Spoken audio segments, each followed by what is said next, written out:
شائلہ بیگم سے پسند کی شادی کی تھی۔ ان کے بھی 2 بچے تھے، بڑی بیٹی سمرہ اور بیٹا اسامہ۔ شادی کے پہلے دن سے جہاں شائلہ بیگم کو سسرال میں زیادہ اہمیت نہیں ملی تھی، وہیں انہوں نے بھی گیلانی ہاؤس کے کسی فرد کو دل سے نہیں اپنایا تھا۔ جہارا بیگم حسن رحمانی نے اپنے خاندان کو بہت ہی محبت سے جوڑ کر رکھا ہوا تھا۔ سب ہنسی خوشی اپنی زندگی بسر کر رہے تھے جب ایک حادثے نے ان کی خوشیاں بکھیر کے رکھ دی تھی۔ جہاں سے نرمین، یزدان اور نمرہ شادی اٹینڈ کرنے کے لیے دوسرے شہر جا رہے تھے، جب ٹرک سے گاڑی کے ہونے والے زوردار تصادم کے بعد یزدان کے علاوہ باقی تینوں جگہ پر ہی دم توڑ گئے تھے، جبکہ سر پر بہت گہری چوٹ آنے اور آنکھوں کے سامنے اپنوں کی لاشیں دیکھ کر یزدان اپنا ذہنی توازن کھو چکا تھا۔ ایک قیامت تھی جو دونوں خاندان پر ٹوٹی تھی۔ 4 سال گزر چکے تھے اس حادثے کو، مگر اب تک کوئی بھی اسے سمجھ نہیں پایا تھا۔ حسن رحمانی کا گھر تو بالکل اجڑ چکا تھا۔ اپنے جوان بچوں کی موت اور جوان سالہ پوتے کی حالت پر وہ اندر ہی اندر گھل رہے تھے۔ ان کو دل کا دورہ پڑا تھا، جس نے ایک بار بھی رحمانی ہاؤس کے در و دیوار کو ہلا دیا تھا۔ وہ اندر سے بالکل ٹوٹ چکے تھے، مگر صرف یزدان کی خاطر انہوں نے خود کو مضبوط کیے رکھا تھا۔ ان کی طبیعت کو دیکھتے ہی صدام نے اپنا بزنس چھوڑ کر یزدان اور جازب کے بہت ہی محنت اور لگن سے ترقی کی منزل طے کرتے بزنس کو سنبھال لیا تھا، جس کی ساکھ کو اس حادثے کی وجہ سے کافی نقصان پہنچا تھا۔ حسن رحمانی کچھ عرصے کے لیے علاج کی خاطر لندن گئے ہوئے تھے۔ وہ یزدان کو چھوڑ کر جانا تو نہیں چاہتے تھے، مگر سب لوگوں کے اصرار پر نہ چاہتے ہوئے بھی انہیں جانا پڑا تھا۔ سب لوگ یہی سمجھ رہے تھے کہ یہ حادثہ قدرتی طور پر ہونے والا ایک روڈ ایکسیڈنٹ ہے، مگر صدام کو اس بات پر یقین نہیں آ رہا تھا، جس پر خفیہ طور پر انویسٹیگیشن کروانے پر اس کا شک یقین میں بدل گیا تھا۔ یہ حادثہ ایک سازش کے تحت پیش آیا تھا۔ ان لوگوں کی گاڑی کی بریکس فیل کر دی گئی تھی، جس کی وجہ سے گاڑی بے قابو ہوتی ٹرک سے ٹکرا گئی تھی، لیکن پچھلے 4 سال سے بہت کوششوں اور پولیس کے بہت تعاون کے باوجود صدام اصل مجرم تک نہیں پہنچ پا رہا تھا۔ حد ہوتی ہے، بہت ہی کوئی عجیب شخص ہے، تھوڑی دیر پہلے ایکسیڈنٹ ہوا ہے، ریسٹ کرنے کے بجائے پارٹی میں جانے کے لیے تیار ہے۔ امل صدام کو گاڑی میں بیٹھتا دیکھ کر دانت پیس کر رہ گئی تھی۔ ڈرائیور امل کو پک کرنے کے بعد صدام کو لینے آیا تھا، جو بلیک 3 پیس سوٹ میں ہمیشہ کی طرح نگ سگ سے تیار کافی ڈیشنگ لگ رہا تھا۔ ماتھے پہ لگی چوٹ پر بینڈیج کی گئی تھی۔ امل نے ایک نظر اس کے زخم کو دیکھ کر نظریں پھیر لی تھی۔ یہ تو کچھ بھی نہیں ہے صدام جعفر گیلانی، ابھی تو ایسے گہرے زخم دوں گی تمہیں کہ تم نہ جی پاؤ گے اور نہ سکون سے مر پاؤ گے۔ امل کی سانس سانس صدام سے بے پناہ نفرت کی گواہی دے رہی تھی۔ شاید کبھی کسی نے اتنی نفرت کسی سے نہ کی ہوگی جتنی ایس پی نور امل صدام جعفر سے کرتی تھی۔ وہ صدام اور اس کے گھر والوں کے دل میں خوف پیدا کرنا چاہتی تھی، انہیں تڑپانا چاہتی تھی۔ اس لیے آج صدام کے آفس سے نکلتے ہی اس نے اپنے آدمی کو صدام کی گاڑی پر فائرنگ کرنے کو کہا تھا اور سختی سے منع کیا تھا کہ صدام کو گولی نہیں لگنی چاہیے۔ وہ صرف صدام کو خوف زدہ اور پریشان کرنا چاہتی تھی، ساتھ ہی اسے لگا تھا پارٹی میں جانے سے بچت ہو جائے گی، مگر ابھی کچھ ہی گھنٹوں بعد ہی اسے بالکل فریش اور پرسکون دے کر امل کے دل میں آگ بھڑک اٹھی تھی۔ اس کا بس نہیں چڑھا تھا ابھی اپنے پاس موجود گن سے فرنٹ سیٹ پہ بیٹھے اس شخص کی کھوپڑی اڑا کر اس کے چہرے پر موجود مسکراہٹ ختم کر دے۔ وہ اپنی نفرت بھری سوچوں میں اس قدر مگن تھی کہ دیکھ ہی نہ پائی کہ وہ ہوٹل پہنچ چکے ہیں۔ صدام کی گاڑی سے نکل کر زور سے دروازہ بند کرنے پر وہ ہوش میں آتے جلدی سے گاڑی سے باہر نکلی تھی۔ جو بھی تھا، مگر اس وقت وہ اپنی زندگی کے اس سب سے ناپسندیدہ انسان کی سیکرٹری تھی اور اس کے ہر آرڈر کی پابند تھی۔ ان کی گاڑی سے نکلتے ہی وہاں موجود میڈیا نے صدام کو گھیر لیا تھا۔ صدام کے بالکل ساتھ کھڑے ہونے کی وجہ سے امل بھی وہاں پھنس گئی تھی۔ اس نے بہت ہی محتاط انداز میں نقاب اپنے چہرے پر درست کیا تھا۔ اس وقت کسی کے بھی سامنے اس کی شناخت آنا اس کا سارا مشن خراب کر سکتی تھی۔ سر، ہمیں پتہ چلا ہے آپ کی گاڑی پر کچھ نامعلوم افراد نے فائرنگ کی ہے اور ایسا پہلے بھی 1-2 بار ہو چکا ہے۔ آخر کون ہیں یہ لوگ؟ کیا دشمنی ان کی آپ سے؟ کیا چاہتے ہیں یہ آپ سے؟ میڈیا والوں نے صدام کو بری طرح گھیرتے اس پر سوالوں کی بوچھاڑ کر دی تھی، جن میں سے کسی ایک کا جواب بھی صدام نے نہیں دیا تھا اور نہ ہی اس کے پاس کسی کا جواب تھا۔ گارڈز بھی وہاں آ چکے تھے اور میڈیا والوں کو وہاں سے ہٹانے کی کوشش کر رہے تھے۔ کافی بھیڑ اکٹھی ہو چکی تھی۔ صدام نے عمل کا خیال کرتے بازو پھیلا کر اس کے گرد گھیرا بنایا تھا، کیونکہ ارد گرد سے بہت دھکے لگ رہے تھے۔ وہ نہیں چاہتا تھا اس کی وجہ سے عمل ہرٹ میں ہو۔ جبکہ عمل نے صدام کی اس عمل پہ حیرت سے اس کی جانب دیکھا تھا۔ ابھی تھوڑی دیر پہلے وہ جس شخص کو قتل کرنے کا منصوبہ بنا رہی تھی، اس وقت وہی اسی کے گرد حفاظتی گھیرا بنائے ہوئے تھا۔ صدام کو دھکے دے کے برداشت کرتا عمل کے گرد دیوار بنا کھڑا اسے سنبھالے ہوئے تھا۔ عمل کی حیران نظر صدام کے وجہ چہرے پر ٹکی ہوئی تھی جب دائیں طرف سے کسی نے زوردار دھکا دیا تھا۔ صدام کے اظہار کی وجہ سے عمل گرنے سے تو بچ گئی تھی، مگر اس کی چادر کھچاؤ کی وجہ سے چہرے سے ہٹنے والی تھی۔ جب اور کچھ نہ سمجھ آتے عمل اپنا چہرہ صدام کے چوڑے شاہانے پر چھپا گئی تھی۔ اس کے دشمن نے اس کی شناخت سامنے آنے سے بچا لی تھی۔ صدام کے ڈھال بنے ہونے کی وجہ سے بنا کسی کی نظروں میں آئے اس نے فوراً اپنا نقاب ٹھیک کر لیا تھا۔ صدام کے قریب سے آتی ہوش اڑاتی پرفیوم کی خوشبو پر عمل نے گھبرا کر فوراً اپنا چہرہ پیچھے کیا تھا۔ آریو کے بھیڑ سے نکل کر اندر داخل ہوتے صدام نے عمل کی جانب دیکھا تھا، جس پر عمل نے چہرہ جھکائے ہولے سے اسبات میں سر ہلایا تھا۔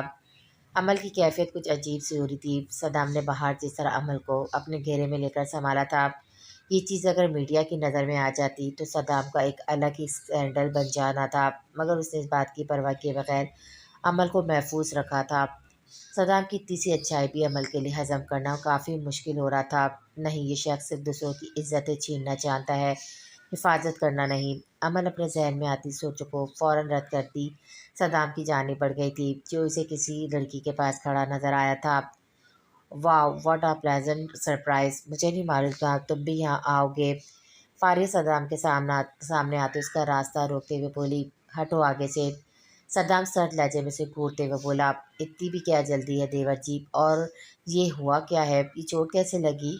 فاریہ جانتی تھی صدام یہاں سب کے سامنے کوئی تماشا نہیں چاہتا تھا، اس لیے وہ اپنی پچھلی بے عزتی کا بدلہ لیتے صدام کا ضبط آزما رہی تھی۔ وہ صدام پر ہوئے حملے کے بارے میں سن چکی تھی، مگر جان بوجھ کر اسے مزید تنگ کرنے کی خاطر آگے ہوتے اس نے صدام کی بینڈیج کو چھونا چاہا تھا، جس پر صدام اس نے اس کا بازو دبوچ کر خود سے دور جھٹکا تھا۔ فاریہ اس حملے کے لیے تیار نہیں تھی، وہ بری طرح لڑکھڑاتے پیچھے پڑے ٹیبل پر جا گری تھی۔ عمل جو فاریہ کی حرکت اور باتیں تو سن نہیں پائی تھی، مگر صدام کی حرکت اس کے ذہن میں موجود صدام کے خلاف ہر سوچ کی تصدیق کر گئی تھی۔ میں بھی کیا سوچ رہی تھی، اس شخص کو نہ عورتوں سے بات کرنے کی تمیز ہے اور نہ ہی ان کی عزت کرنا جانتا ہے۔ عمل نے اصل بات جانے بغیر ایک غصے بھری نظر صدام کے تنے ہوئے چہرے پر ڈال کر نخوت سے رخ پھیر لیا تھا۔ اس کے مطابق یہ شخص ظاہری طور پر جس قدر شاندار پرسنالٹی کا مالک تھا، اندر سے اس قدر ہی پستی میں دھنسا ہوا تھا۔ جی قبول ہے، مولوی صاحب کے پوچھنے پر یہ تین الفاظ ادا کرتے حرمت کا دل خالی ہو چکا تھا۔ وہ اپنا آپ ایک ایسے شخص کے نام لکھوا چکی تھی جس کے بارے میں وہ کچھ بھی نہیں جانتی تھی، سوائے اس کے کہ وہ ایک ایب نارمل شخص تھا جس کے لیے بس خود اپنے آپ کو کنٹرول کرنا نہیں تھا۔ حرمت نے اپنی جان سے پیارے بھائی کا مان رکھنے کے لیے نکاح تو کر لیا تھا، مگر اس کا اب رشتوں پر سے اعتبار بالکل ہی اٹھ گیا تھا۔ پہلے آفاق، پھوپھو اور اب بلال، سب نے اسے اپنی خواہشیں پوری کرنے کے لیے ہی استعمال کیا تھا۔ جب اس کے اپنے بھائی نے ہی اسے بالکل ارضا کر دیا تھا تو وہ کسی اور سے کیا گلہ کرتی۔ بلال نے صدام کو حامی بننے کے بعد گھر آ کر دل پر پتھر رکھ دے ساری بات حرمت اور اقصیٰ کے سامنے رکھ دی تھی۔ بلال نے جس طرح حرمت کو ساری حقیقت بتا کر بے بسی کا اظہار کیا تھا، حرمت نہ جانے کتنی دیر اپنی جگہ سے ہل بھی نہیں پائی تھی۔ پہلے آفاق اس کے بھائی سے جہیز کے نام پر اس کا سودا کر رہا تھا، اور اب اس کا اپنا بھائی اپنے احسان اتارنے کے لیے اس کا سودا کرایا تھا، بنا اس کی مرضی جانے، بنا اس سے پوچھے اس کی زندگی کا اتنا بڑا فیصلہ کرایا تھا، وہ بھی کس کے ساتھ؟ ایک ایسے شخص کے ساتھ جو ذہنی معذور تھا۔ حرمت کا دل جیسے مر چکا تھا، وہ جان گئی تھی اس دنیا میں اس کا کوئی سگا نہیں تھا، یہاں تک کہ اس کا اپنا بھائی بھی نہیں۔ وہ انکار کرنا چاہتی تھی، مگر بلال کی ایک بات نے اس کے زبان پہ آئے لفظوں کا دم توڑ دیا تھا۔ آج تک میں نے تمہارے لیے بہت کچھ کیا ہے، خود تکلیف میں رہ کر تمہاری ہر خواہش پوری کی ہے، کیا تم آج میری خاطر یہ نہیں کر سکتی؟ یہ الفاظ سننے کے بعد حرمت کے آنسو خشک ہو چکے تھے۔ اس کے بھائی نے آخر اس پر جتا ہی دیا تھا کہ وہ بچپن سے لے کر اب تک اس پر کتنے احسان کر چکا ہے۔ حرمت نے سوچ لیا تھا اپنے بھائی کے تمام احسانوں کا بدلہ چکا دے گی، مگر اس کے بعد کبھی اسے اپنی شکل نہیں دکھائے گی۔ اس وقت اس کی ہر سوچ منفی ہو چکی تھی۔ اپنے اسی فیصلے پر عمل کرتے حرمت نے اپنے آپ اس شخص کے نام سونپ دیا تھا، جس کو دیکھنا تو دور، اس کا نام بھی ابھی نکاح کے دوران اسے پتہ چلا تھا۔ نکاح کے کچھ دیر بعد اس کی رخصتی کا شور اٹھا تھا، جہاں حرمت کے کہنے پر بلال نے مکمل سادگی سے نکاح کی رسم کی تھی۔ وہیں دوسری جانب یزدان کی فیملی والے بھی کچھ احتیاط کے تحت چند فیملی ممبرز کے ساتھ اپنی بہو کو رخصت کروانے آئے تھے، مگر رحمانی ہاؤس کو مکمل روشنی اور پھولوں سے سجایا گیا تھا اور وہاں گھر کے تمام افراد کی موجودگی کی وجہ سے بھی کافی رونق لگی ہوئی تھی۔ جس بات کا اندازہ حرمت کو وہاں قدم رکھتے ہوا تھا، وہ ایک انتہائی شاندار بنگلہ تھا۔ ایک نظر میں حرمت وہاں کے مکینوں کی حیثیت کا اندازہ ہو گیا تھا۔ چند ایک رسموں کے بعد اسے اوپر ایک بڑے سے شاندار جدید آرائش سے سجے روم میں پہنچا دیا گیا تھا۔ اس پورے وقت میں اس نے ایک بار بھی سر اٹھا کر نہیں دیکھا تھا اور نہ ہی اسے خبر تھی کہ آس پاس ہو کیا رہا ہے۔ عائشہ اپنی نئی نویلی حسین بھابھی کی سادگی بھرے دلکش روپ کے دل ہی دل میں نظر اتارتی، اس کے موڈ کو دیکھتی بنا اسے کوئی بات کی خاموشی سے باہر نکل گئی تھی۔ دروازہ بند ہونے کی آواز پر حرمت نے سر اٹھا کر ارد گرد کا جائزہ لیا تھا۔ اس کا دل گھبراہٹ کے مارے پوری طرح دھڑک رہا تھا۔ وہ نہیں جانتی تھی کہ اب آگے کے حالات کیا ہونے والے ہیں۔ تو پھر کیسی لگی آپ کو اپنی بھابھی؟ صدام سیڑھیاں اترتی عائشہ کے قریب آتا مسکراتے ہوئے بولا، لڑکی ہے تو چاند کا ٹکڑا، اب اللہ کرے میرے بھائی کی زندگی میں بھی پریشانی روشنیاں بکھیر دے، مجھ سے مزید اب اس کی حالت نہیں دیکھی جاتی۔ عائشہ چہرے پر خوشی کے تاثرات سجائے نم آنکھوں سے مسکرائی تھی۔ ایسا ہی ہوگا، ابھی آپ نے حرمت کو دیکھ کر یزدان کے چہرے پہ آتا ریئیکشن نہیں دیکھا ہے، اگر آپ ایک بار دیکھ لیتی تو میری طرح 100% پر امید ہوتی۔ صدام آج بہت خوش تھا اور اب جلد سے جلد یزدان کو صحت یاب ہوتے دیکھنا چاہتا تھا۔ اس نے گھر والوں کو اس سب کے لیے کیسے منایا تھا یہ وہی جانتا تھا۔ جہاں بیگم کو یہ کام رسکی ہی لگا تھا، وہ کسی اور کی بیٹی کی لائف کے ساتھ ایسا کوئی رسک نہیں لینا چاہتی تھی، مگر باقی سب کے اصرار پر اور سب سے بڑھ کر حسن رحمانی کے مان جانے پر جہاں بیگم کو بھی ہار ماننی پڑی تھی۔ حسن رحمانی بھی شادی میں شرکت کرنا چاہتے تھے، مگر ڈاکٹر کی ہدایت کے مطابق انہیں بھی مزید ایک ہفتہ وہاں رکنا پڑا تھا۔ عائشہ کے جاتے ہی حرمت کچھ دیر بیٹھے رہنے کے بعد بیڈ سے اتری تھی۔ کمرے میں کسی قسم کے پھولوں کی کوئی سجاوٹ نہیں کی گئی تھی۔ یہ بات حرمت کے لیے کافی تسلی بخش تھی۔ روم کے فرنیچر سے لے کر کارٹنز تک ہر چیز اپنی مثال آپ پیش کر رہی تھی۔ ہر چیز میں بلیک کلر کا کافی زیادہ استعمال کیا گیا تھا، جیسے یہ اس کمرے کے مکین کا پسندیدہ رنگ ہو۔ بیڈ کے بالکل سامنے والی وال پر ایک انتہائی شاندار شخص کی تصویر لگی ہوئی تھی۔ گاڑی میں بیٹھتے حرمت نے اپنے شوہر کو ایک ہلکی سی جھلک دیکھی تھی، جس سے اسے اندازہ ہو گیا تھا کہ یہی یزدان رحمانی ہے۔ تصویر میں اس کا وجیہ چہرہ بالکل سپاٹ سخت تاثر لیے ہوئے تھا، جیسے شخص ہنستا جانتا بھی نہ ہو۔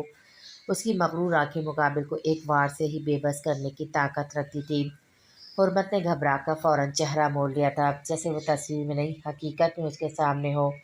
حرمت تصویر میں اس شخص کا غرور اتنا تو سمجھ گئی تھی، یہ اس کی نارمل ہوتے ٹائم کی تصویر ہو سکتی ہے، مگر جو بھی تھا کہیں نہ کہیں اپنے شوہر کی سحر انگیز پرسنالٹی سے امپریس ضرور ہوئی تھی، لیکن خود سے اس بات کا اقرار کرنا اس وقت اسے گوارا نہیں تھا۔ ارد گرد کا جائزہ لیتی حرمت ایک ٹیبل کے پاس آ کر رکی تھی، جس پر کچھ ہاسپٹل کے نام والی فائلز رکھی تھی۔ حرمت نے کسی خیال کے تحت انہیں اٹھا کر کھولا تھا۔ اس کا اندازہ ٹھیک نکلا تھا۔ وہ یزدان رحمانی کی رپورٹ سے جنہیں پڑھ کر اپنے شوہر کی ذہنی حالت کی واقعی اس قدر بگڑے ہونے کا جان کر حرمت کے دل میں موجود تھوڑی بہت امید بھی دم توڑ گئی تھی۔ ابھی وہ وہیں کھڑی تھی جب دروازے پر ہوتی آہٹ پر فائل واپس اس کی جگہ پر رکھ دے وہ جلدی سے بیٹھ کے قریب جا کر کھڑی ہوئی تھی۔ چھوٹے چھوٹے قدم رکھتا یزدان رحمانی کمرے میں داخل ہوا تھا۔ دروازے پہ سے چھوڑ کر شاید کوئی واپس پلٹا تھا۔ وہ اس وقت سیاہ کرتا شلوار میں ملبوس تھا، چہرے پہ عجیب سی سرد اور سپاٹ تاثرات تھے۔ حرمت کو گھبراہٹ سی ہونے لگی تھی، کیونکہ وہ بنا کچھ بولے حرمت کی جانب ہی آ رہا تھا۔ حرمت کو دیکھ کر اس کے ہونٹوں پر بے ساختہ مسکراہٹ ابھری تھی، جس پر حرمت مزید گھبرا گئی تھی۔ اے لڑکی، تم میرے کمرے میں کیا کر رہی ہو؟ اچانک یزدان کے ہونٹوں سے مسکراہٹ بالکل غائب ہو چکی تھی۔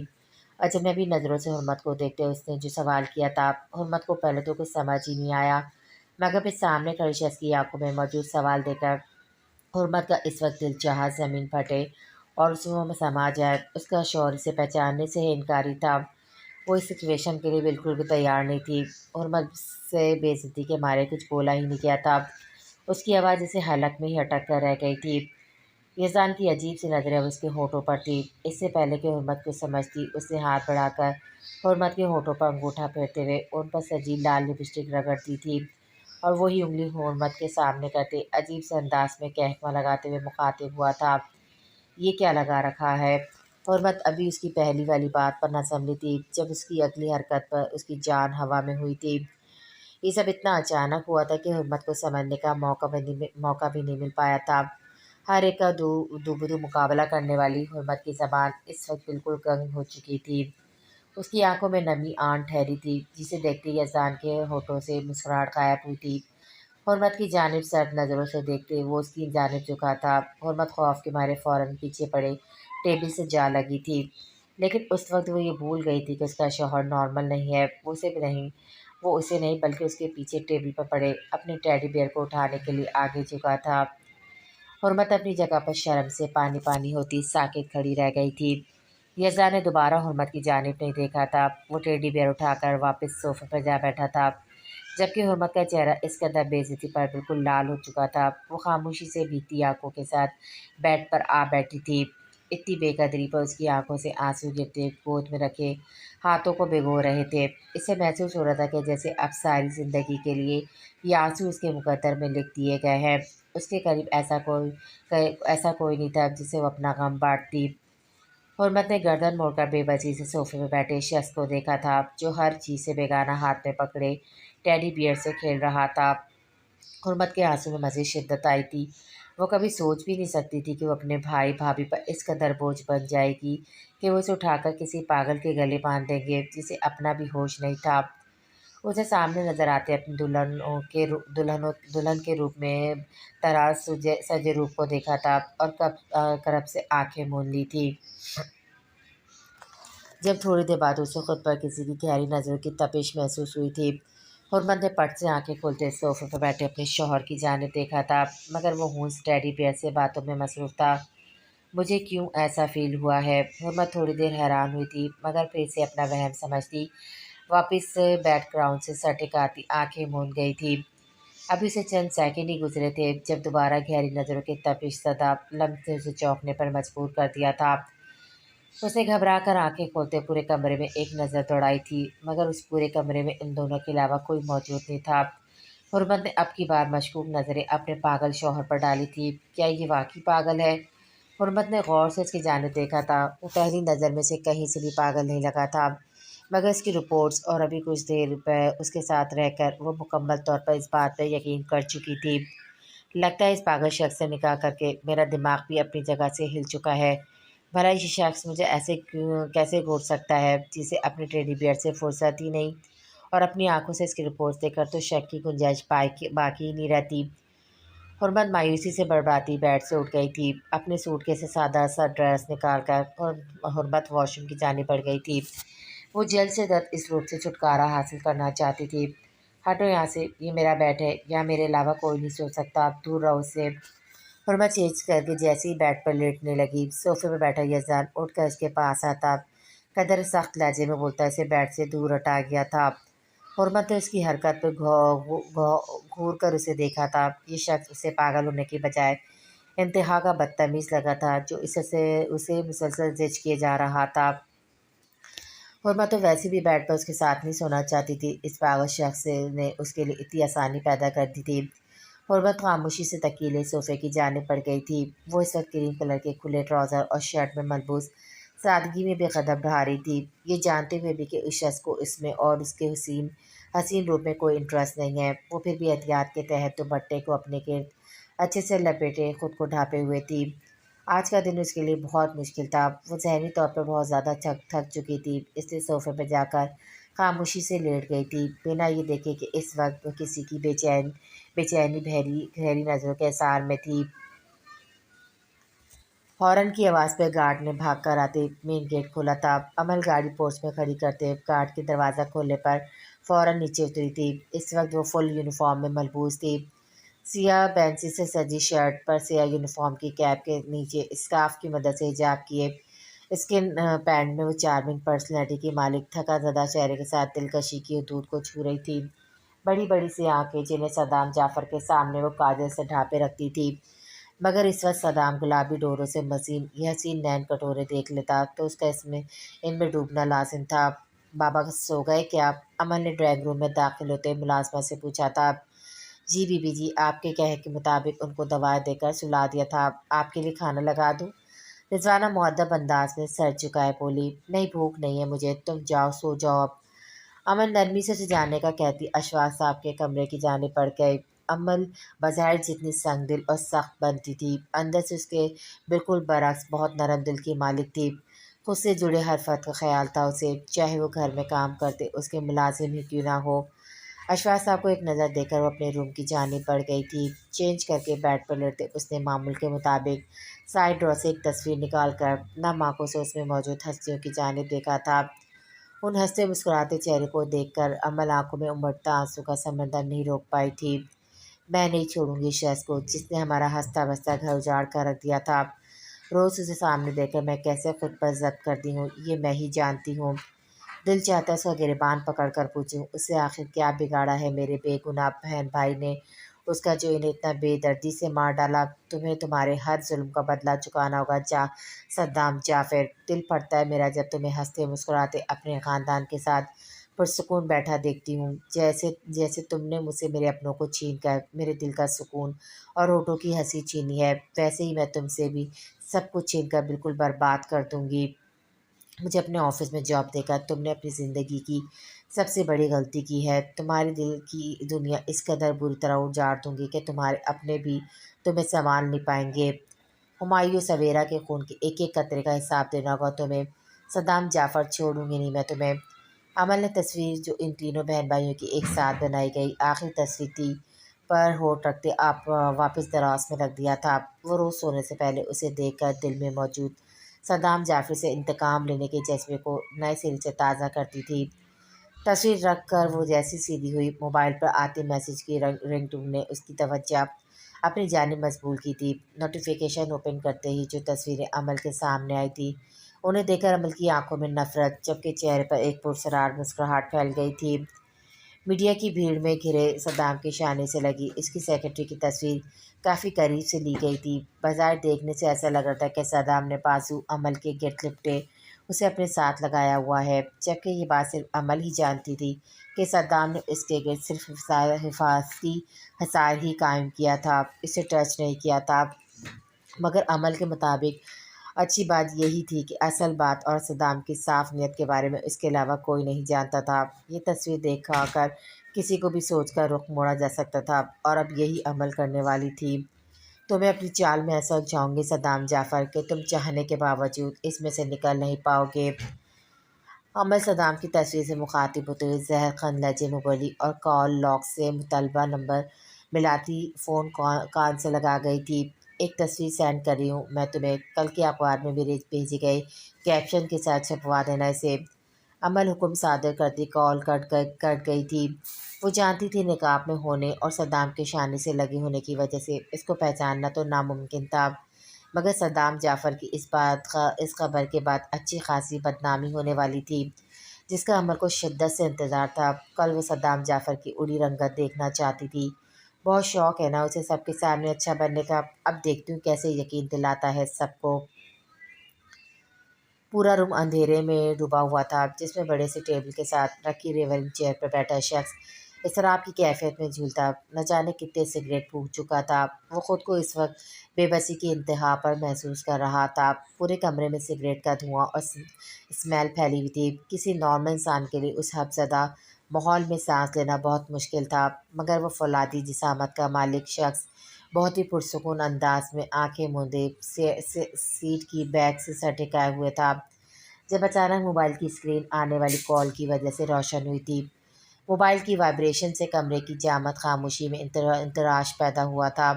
اس شخص نے بنا آنکھیں کھلے ہاتھ بڑھا کر موبائل اٹھاتے کال اٹینڈ کرتے وہاں سے کان سے لگایا تھا۔ سر، جن لوگوں نے صدام جعفر پر حملہ کیا ہے وہ پکڑے جا چکے ہیں، اب آگے کیا حکم ہے ہمارے لیے؟ دوسری جانب سے جو بات اس کے کانوں میں پڑی تھی اسے سن کر شخص کے آپس میں سختی سے بیوس احمری لبوں میں ہلکی سی چنبش ہوئی تھی۔ ان کا منہ کھلوانے کی کوشش کرو، میں کچھ ہی دیر میں وہاں پہنچتا ہوں۔ اپنے مخصوص سخت لہجے میں آرڈر دیتے اس نے کال ڈسکنیکٹ کر دی تھی۔